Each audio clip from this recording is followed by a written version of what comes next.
ini pasti neraka. Karena nggak tampak kebaikan sedikit pun, Bu. Ucapannya, perilakunya, sikapnya. Udah untuk bilang dalik.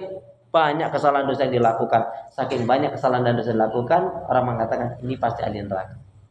Tapi apa yang terjadi, Bu? Sejengkal sehasta sebelum kematiannya Allah memberikan hidayah kepada orang ini. Dia mau tobat dengan tobatan nasuha.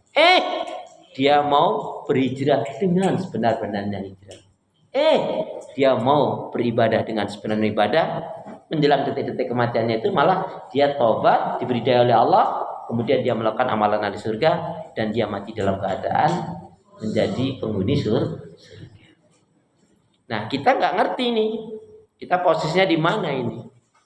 Maka ketika kita bicara hati, ya bicara iman, ini harus kita pahami.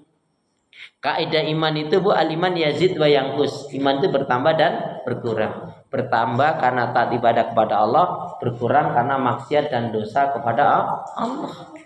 Bu, kalau para nabi dan rasul itu imannya selalu meningkat, membaik meningkat. Kalau malaikat imannya stabil, istiqomah.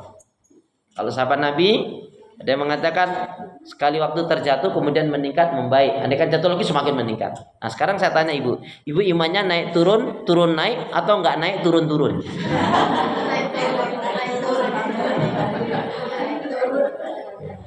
Naik turun, ini di bawah naik terus turun, naik turun gitu aja. Ini nggak ada peningkatan. Nah kita ngaji, kita menuntut ilmu, kita sholat, kita zikir, kita baca Quran, kita sedekah, kita bersahabat, kita bergaul itu, mestinya hari-hari kita semakin hari semakin baik. Itu tandanya kita akan menjadi orang yang robihun, orang yang beruntung. Siapa? Orang yang hari ininya lebih baik dari hari kemarin, hari esok lebih baik daripada hari ini. Baik, jadi ibu, yang menyebabkan rusaknya hati dan iman yang pertama adalah syakkun.